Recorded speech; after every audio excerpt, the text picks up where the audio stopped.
8 मार्च हा जागतिक महिला दिन म्हणून सगळीकडे साजरा करीत असतात. भंडारा जिल्ह्यातील तुमसर शहरात महिलेवर प्राणघातक हल्ला करण्यात आला.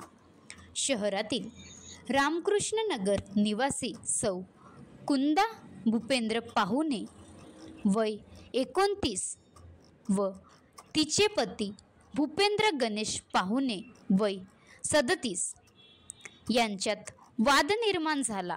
दोघांमध्ये वाद एवढा विकोपाला गेला की भूपेंद्र पाहुणे यांनी आपल्या पत्नीच्या गळ्यावर चाकूने वार करून प्राणघातक हल्ला केला आहे. त्यात सदर महिला गंभीर जखमी होऊन तिला उपजिल्हा रुग्णालय तुमसर येथे उपचाराकरिता हलविण्यात आले आहे. पोलीस स्टेशन तुमसर येथे गुन्हा दाखल करण्यात आले असून आरोपी भूपेंद्र गणेश पाहुणे याला अटक करण्यात आली आहे. पुढील तपास PI तायडे यांच्या मार्गदर्शनाखाली PSI शहारे करीत आहेत. महाराष्ट्र लाईव्ह न्यूज अमृतलाल चरडे, विदर्भ प्रतिनिधी, तुमसर.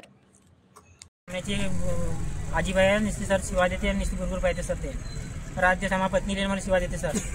त्यामुळे मी सायकोमध्ये चाललो गेलो सर. माझ्या आईचा आई कुठे आई दवाखान्यात गेली. आता जे बोलत होती ना त्याची आई आहे. काही नाही ते नाही का, तर मी आपल्या मुलाला झोपवत होती आणि ते मी का नाही मुलाला झोपवून सरी उठत होती. त्यानं म्हणला की मला घबराट येते, तर मी झोपून जा म्हणली मी त्याला, तर नाही म्हणला तू झोप म्हणला. तर मी मुलगा झोपवली ना, मी उठत होती ना, चाकू आणलं ना मला मारलं त्यानं. काही कारण नसताना? हो काहीच नसतं. काय नाव आहे तुमचं? कुंदा भूपेंद्र पाहुणे. मारणारे कोण आहेत? भूपेंद्र पाहुणे. तुमचे कोण लागतात?